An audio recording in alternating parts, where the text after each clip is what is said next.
Albion's biggest update is going to be live on July 22nd, 2024, and it comes with a lot of quality of life changes and a lot of new skins.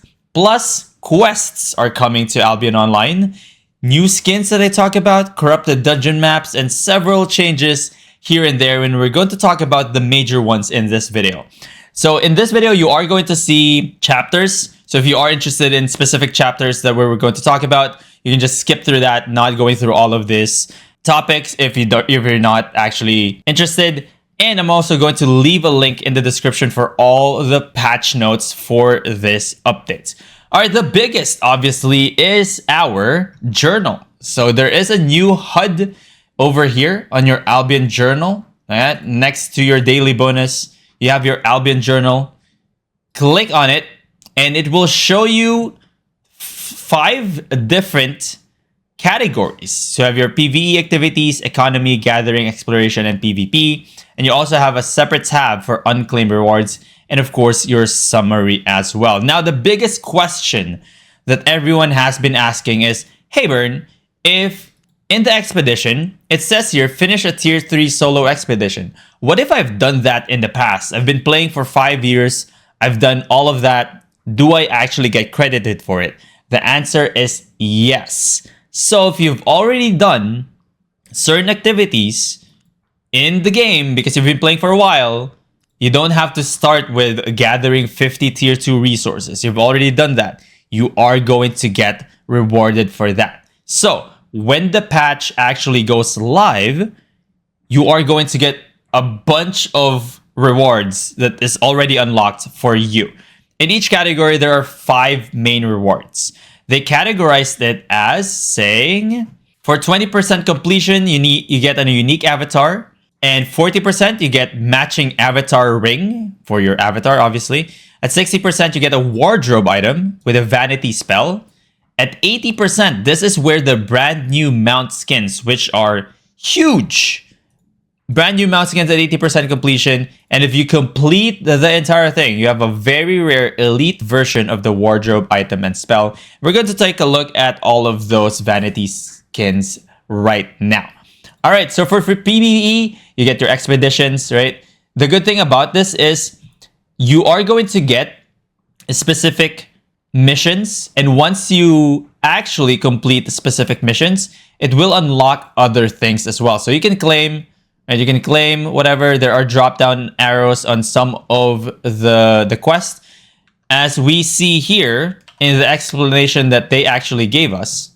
Here we go. Each completed mission grants a reward. These rewards can be claimed in the Albion Journal UI, and reward for individual missions include Tome of Insight, Silver, Focus, Restoration Points, Gathering Tomes, and many more. And there's also a new reward, which is the Tome of Learning, which grants learning points when used. Now, in the past, there was only one way for you to get learning points, is through completing the daily quest, basically like killing mobs outside, blah, blah, blah. It's super, super easy to get 10 learning points. If you have premium, you get that automatically. But now you get Tome of Learning as a reward for your Albion journal. So we talked about the categories there as well. So there's that. There are, in each category, PvE activities. Obviously, you have your solo dungeons, roaming mobs, static dungeons, Avalonian dungeons. So all of the PvEs that you are going to see. In the economy, though, this is something that's very interesting. Obviously, the buying, the selling, the crafting, refining, that's good, the item conversion. But you also have city plots. So in order for you to complete the entire thing, it says bid 1 million silver. I'm pretty sure you have to buy a plot eventually at the end of this. I'm assuming. I don't have it unlocked yet. But I think economy is going to be one of the most difficult parts to actually complete, in my opinion, because you need to own the plot. Although you can cheese it in a way. Pretty sure you can cheese it in like Caerleon, where it's only 25 mil, right? City plots owning 25 mil in Caerleon. You can probably do that just to be able to complete the quest. You're probably not going to be able to do it in the cities, so like Limhurst, Bridgewatch, Martlock. But maybe in Brazilian, the most, like the edges, the plot edges, maybe if you go to like an Avalonian rest, not a rest, maybe if you go to one of the rests in Albion Online, There are also right here. There are also plots here. This is just 11 mil, so you can just like buy it. You need 8 plots at the high end, so you will have to spend money. It's not that much if you know where to go. If you really wanted to complete everything, so this is doable, especially for veteran players. For newer players, obviously the journal is going to be something that you work on progressively. So there's that. Gathering, you also have resources: hide, fishing, resource, and biomes. For the exploration, though, you just gotta go to cities, visit the portal town, you go to travel, you go to different zone types and reputations. So this is basically everything that you can do in Albion Online, but now turned into some quest, some kind of quest. Under arenas as well, you got Arena and Crystal Arena, Corrupted Dungeons, Faction Warfare, Open World, Hellgates, and Crystal League. It doesn't say Mist. So no specific Mist. I'm thinking it's in the open world, but not really. You even get an achievement for get killed by another player, which is known as Welcome to Albion Online.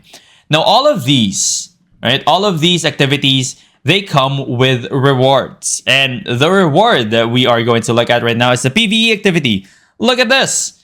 You get a freaking magical cube of fate. You get a floating cube in your hand for PvE activities. And you also get a bear for completing 80% of your PvE activities. This is Delver's Dire Bear. I don't know who the heck is Delver, but this is his Dire Bear. I guess it's blind in one eye. So Delver has definitely been using this freaking Dire Bear. And at the very end of it, it's a Die of Destiny. Unlocks, I cannot pronounce, Icosahedron of Fate. There you go, in this server. It looks pretty cool. Obviously, the least visually stunning, in my opinion, is this. But this looks pretty cool, the bear. For the economy, though, this is huge. This is absolutely huge. Let's look at the avatar as well. The avatar, I don't know if you guys care about the avatar. That looks kind of cool. Let's look at the PvE activity avatar. That is very generic. That guy do be looking like a generic guy. Alright, that's kind of cool. With some of the bling bling. Not as cool as this, though. This looks very unique. And this with the gold chain is pretty good. It's pretty good. All of the reward skins are not tradable. Yes. You cannot trade any of this. So there's that. You cannot sell any of this. This is the merchant's robe. That looks fancy, actually. Ooh, that looks fancy. 60%. This is the biggest one. People have been asking for a mammoth skin for the longest time. We've been playing this game for 4 years. The veteran players that I've talked to, even when I was starting to play this game, they've always said, I wish there was a mammoth skin. And now there is. This is a mammoth skin. You get 2 slaves, basically, front and back.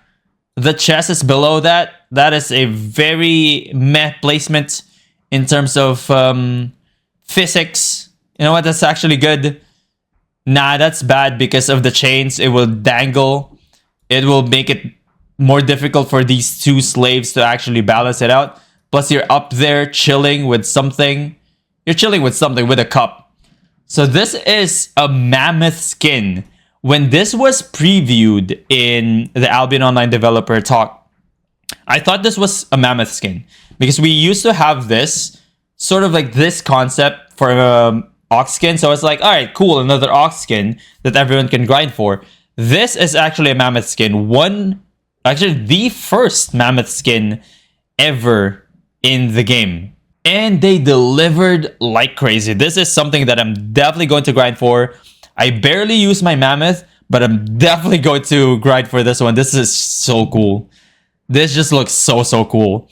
And of course, look at that, the accomplished merchant's robe. It is fancier than your merchant's robe, right? It's an upgraded version. It's gold and red. This is black and silver. It looks pretty cool. It's basically the same, but it's a different kind of coloring. And that's for your economy. For gathering, though, this is something interesting. Look at that. Again, a very unique avatar. Really good, I would say. It's an okay avatar ring. But look at this. This is the sharpened axe. This is a skin, by the way. This is a skin. You cannot use this. This is just a skin. It looks cool though with that glow, gold glow. Look at that. This is cool. When do you know when this is going to get released? July 22nd. Look at that. That is awesome. The Direboar skin on this one. Bro. Look at this. Look at this. This is a Direboar. It's insane. I've been saying this for a while now. SBI's art team, one of the best when it comes to creating skins. Look at that. This is definitely worth grinding for. This is for gathering though. So this is non-tradable as well. Everything is non-tradable in this one. You have to grind for it. I'm not a big gatherer person, but for these rewards, I might just create a gathering group just for us to grind for this. To be honest, I like it. I like this a lot. It's very unique. We haven't seen this kind of type of design for skins, for a Direboar skin, and I like it. I would pay money for this. But obviously the biggest one right here, look at this. It looks like it's super, super heavy. This is the overclocked all-purpose tool. It glows more than the... It's basically the same size. It glows more. The smoke seems like bigger smoke. It's the same concept. It's just a bigger axe. So it's a bigger axe. And let's go to the exploration. A very generic exploration avatar. Wow, that is bad. Okay, that is a bad exploration ring. Alright, they were tired, alright? They designed a lot of things. They were tired when it comes to exploration. But this is cool. This is absolutely amazing. And if you have been watching Albion Online TV on Twitch, Lupac actually talked about the Bard class. And maybe, fingers crossed, they might bring us a Bard class next time, maybe? But this is a Traveler's Loot. It's a loot. There's nothing more that you can say about that. It's a loot. The second coolest skin in this update is this one. It's a cougar skin. It's a kitty cat. It's a kitty cat. So I'm definitely going to explore. This is the second thing that I'm probably going to try to unlock. That is just, bro. That is just so cool. It's a kitty cat skin. And the big one is a reskinned of the loot. This is the Traveler's Loot. This is the Bard's Loot. It's just the same design, different color, which is the theme for all of this 60% and 100%. So is this worth it? I don't know. I haven't seen something that is worth it for PvP though. Okay, okay, get that. Cool. Grim Reaper. Cool. I am going to switch to this. Day one, I'm going to switch to this. That is awesome. This is Luckluster. Let's be honest here. They were really, really tired. I feel like they went from PvE activities, right? PvE activities. They went with this. It's super, super awesome. They went with economy. It's super, super awesome. They still have a lot of energy. And look at this. The mechanical boar. Again, amazing. And then they went here and I'm like, we're tired. We're tired. This looks awesome. And then when they come to PvP, they're like, we're just exhausted at this point. Let's just give them a helmet. Let's just give them a helmet. This definitely is the worst looking reward. Even with this is 100% for completing PvP. This is like 100%. They're tired though. They're tired. I understand. They did a lot of effort. They put a lot of effort into creating all of these skins. The last one was PvP and they were like, let's give him a helmet. Let's just give him a helmet. And the direwolf. It's essentially the same direwolves as we've seen. It's just black with red eyes. That's it. So they definitely were so tired at designing all of this. When they came to PvP, they were like, let's just do it. Let's just give them what they want, or like create the easiest skin. I understand. They 4 out of 5 4 to 5 banger skins. I understand. We get them 80%. That's good enough. And you can actually have a claim all button here. Claim all button. You just claim everything, right? Boom. So you don't have to go to each and claim each one. This is a really good update for Albion Online. I know a lot of veteran players have voiced their concerns about Albion Online was supposed to be this questless game. It actually is the one that set it apart, which you just complete the tutorial, go into the open world, and explore. That's it. Now they are including or implementing a quest, which is the journal. And in my opinion, I think it's okay. This is definitely going to help us attract more players from a traditional MMORPG where they don't really know what to do after the tutorial. After the tutorial, they go like, okay, what do I do now? They're just confused and they go to YouTube and they see clickbait videos and they be like, okay, that did not work. I'm just not going to play this game anymore. So hopefully this makes it so that after the tutorial, you see, okay, what do I want to do? Do I want to do PvE activities? All right, what can I do? All right, let's do a expedition.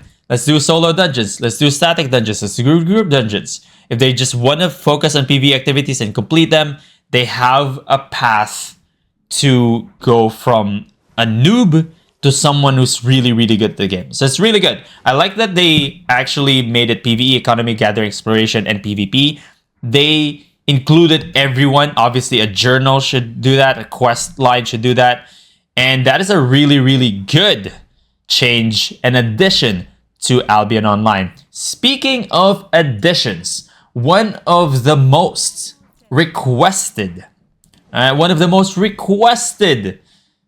features in the game, corrupted dungeon maps, coming to Albion Online. The corrupted dungeon maps, ladies and gents. All you gotta do is have one Master Soul for Stalker or Slayer, or one Expert Soul for Hunter. So what does that do? What does that mean? Hey, Bert, what does that mean? All right, so you go to you buy your soul. Let's go with the tier 6. You buy your soul, right? And you go to here and click on this fourth. Click on show craftable if you have the soul. Click on that. This is the Slayer. You only need one soul per corrupted dungeon. And when you craft, you only have to pay 6,000 base cost and one soul. You pay for that, you craft it, and boom, you got your corrupted dungeon map. And you just get to use it. Now I want to test this. Usually, if you pop this, Birkin fell right away. Okay, let's try to pop one more. Oh! It pops one zone away. Even if you pop it up top the city. Alright, let's test it out once again.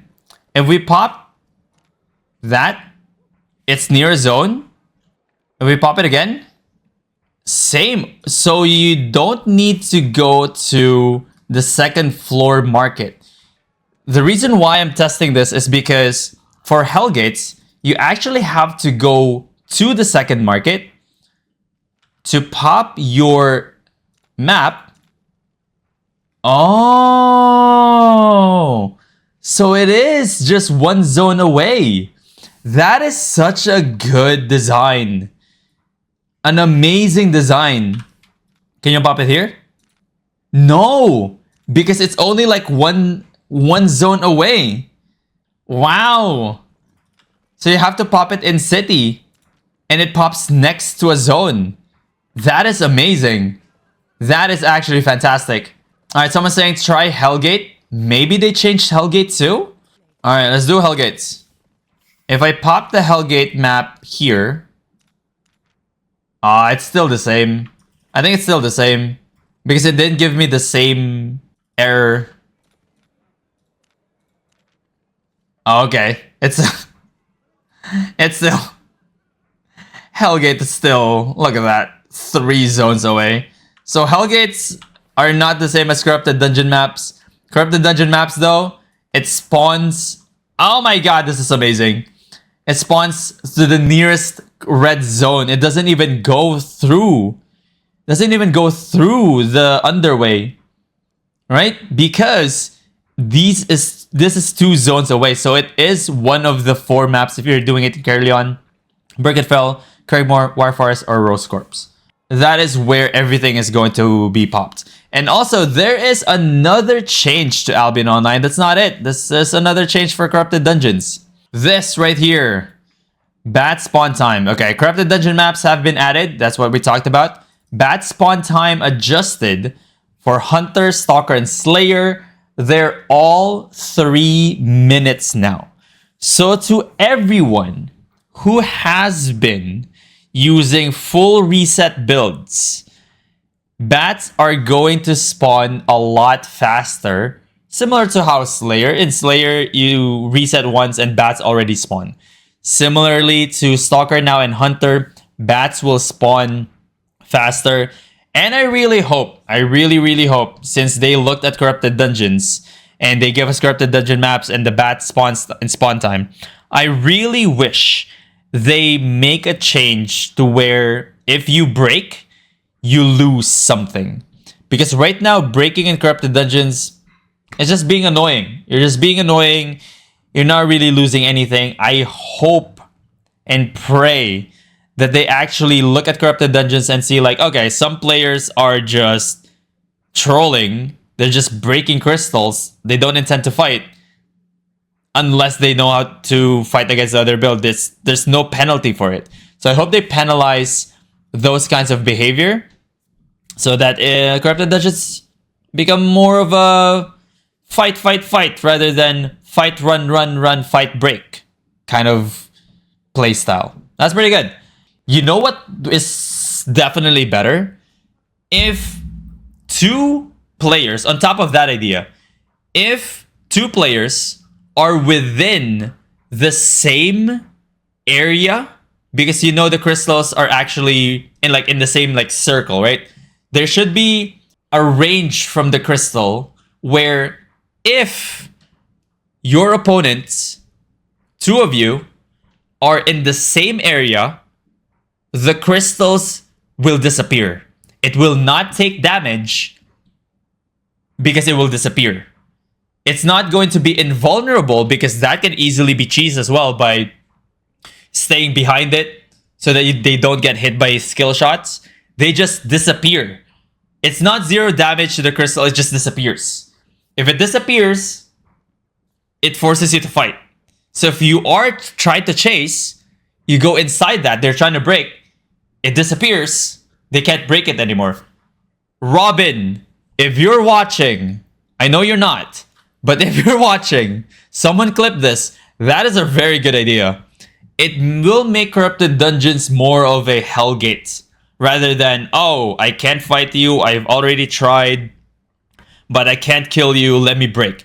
That makes for a very boring playstyle where people go in Corrupted Dungeons trying to cheese rather than trying to fight. Cheese in the mist. Let Corrupted Dungeon be actually fighting dungeon as it was designed, I'm assuming. There are also crystal weapons. The new crystal weapons are here. Why is there no 8.3? The Twin Slayers are here. This is combined 2 abilities. First, Ring of Death. If you watch the developer talk, it creates this circle of blades. You have 6 blades. And then when you recall all daggers to your current position, each dagger can pierce a maximum of 4 targets, deals physical damage depending on the total amount of daggers that hit the target. Oh, if it has 6 daggers, 916, this is already at tier 7.3. So not a lot of damage there, but it is AoE. So this is definitely still going to be a ZVZ weapon or a small scale weapon. Especially with this, Assassin Spirit, which increases your damage. Increases your damage by 6 for 8 seconds. ZVZ, do this. Dash. Mistwalker Shoes. E.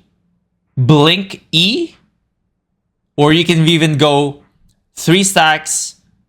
Dash. increases your damage. E into a clump. But before that, you Mistwalker Shoes in. E into a clump. And then Mistwalker back. And then boom. You're there. That is pretty cool. Another one is the Dreadstorm Monarch. So let's look at this. Dreadstorm Monarch. Really lackluster design, but hey, it's the effect that counts. Combine up to 3 abilities. The combo resets after 4 seconds. First and second Dreadstorm Sweep. Swing your weapon in a cone in front of you. 146 damage. If you hit at least one enemy, gain 1 Eye of the Storm charge. The third Dreadstorm Surge. Smash the ground in front of you, dealing damage. 4-meter radius. Casting this again grants you 1 Eye of the Storm charge. The Eye of the Storm become the center of the storm that grows size based on the charges, lasting 5 seconds.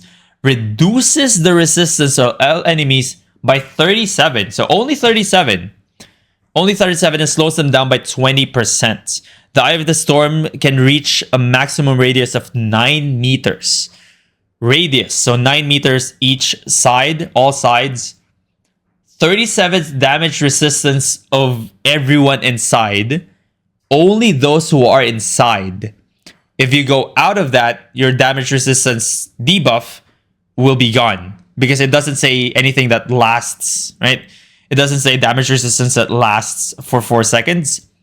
So only if you're inside it. ZVZ weapon, small scale weapon. I can see this definitely being a thing. This is amazing. This is a really good addition to the Albion Online weapon line. Okay, look at that though. Okay, W design, bro. W design for the Exalted Staff. Sanctify an area. Targeted the target position, restoring 268 up to 20 allies in a 5-meter radius. Obviously, once again, a ZVZ weapon. Increases the max and current health of all allies by 15% for 3 seconds. Oh, when I did see this in Robin's video, I was like, how effective is that really outside of ZVZ or anything else? Minimal health, minimal healing. Increases your max health and current health though by 15%, so just a little bit more max health. And removes hostile ground-based areas placed by enemy players. So this is most likely going to be a support healer. Not really a healer because 268 is basically nothing. So what it is going to be is a support which clears sacred grounds, ground-based areas. So I'm assuming like puddles as well. Your Q puddles. Anything that leaves anything on the ground will be cleansed, basically. So this is pretty good. This is actually pretty good. Another ZVZ weapon.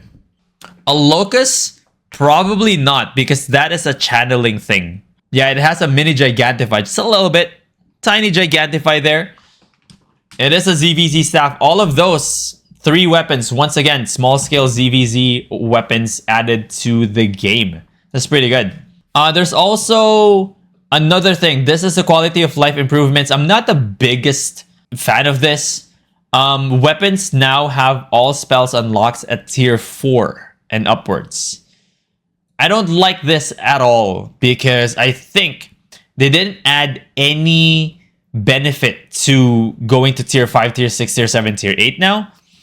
You will see a lot of players just going 4.4 at this point. I will be a 4.4 in the mist. 1000%.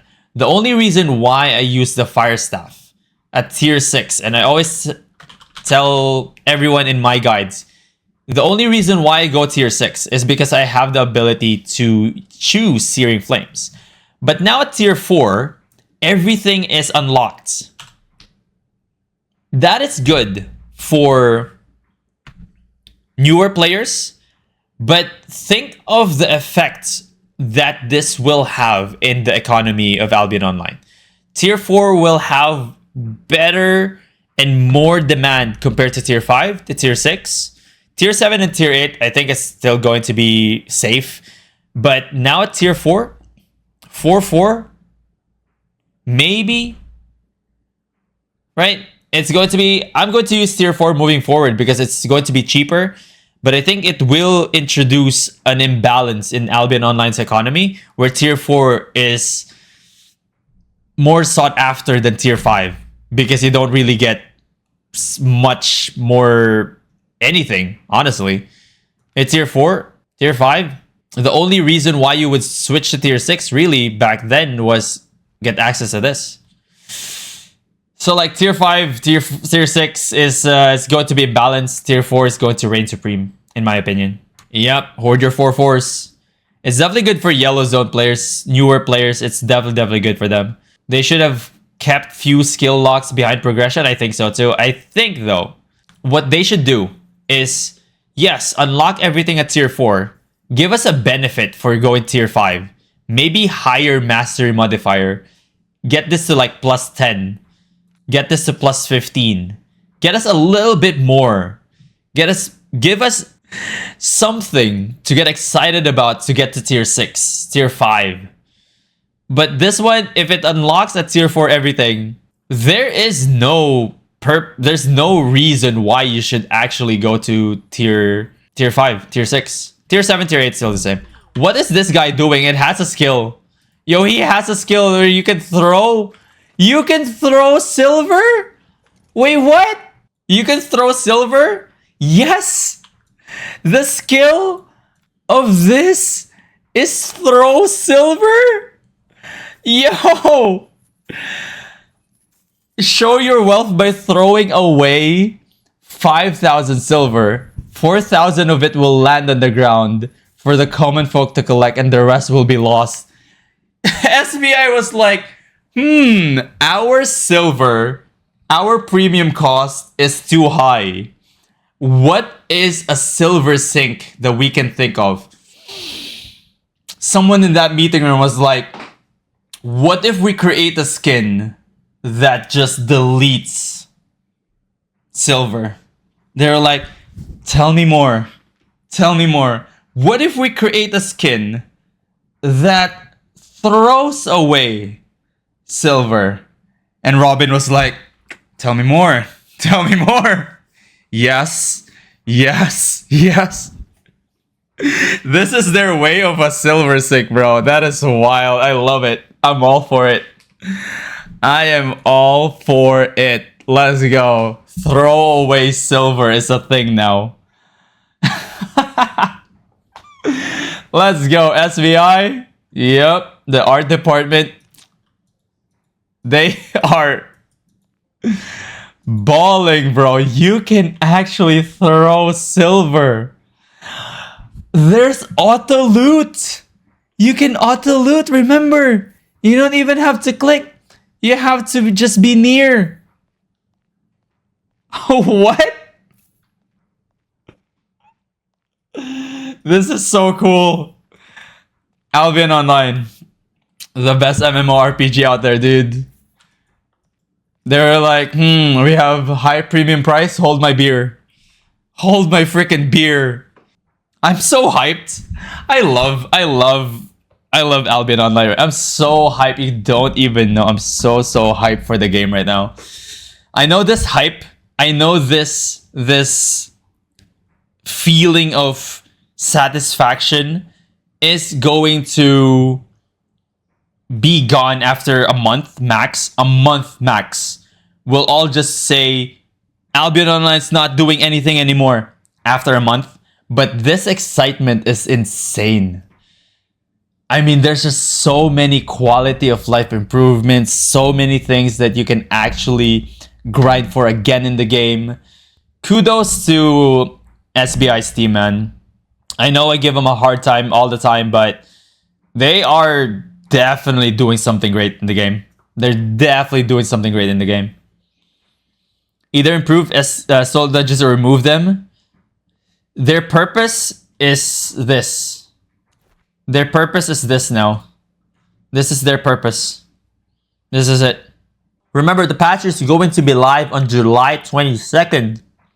And if you're excited, let me know in the comment section below. Or better yet, join us live on Twitch at twitch.tv/Brenstone. And do have a chocolate, that's why I have a lisp. See you there.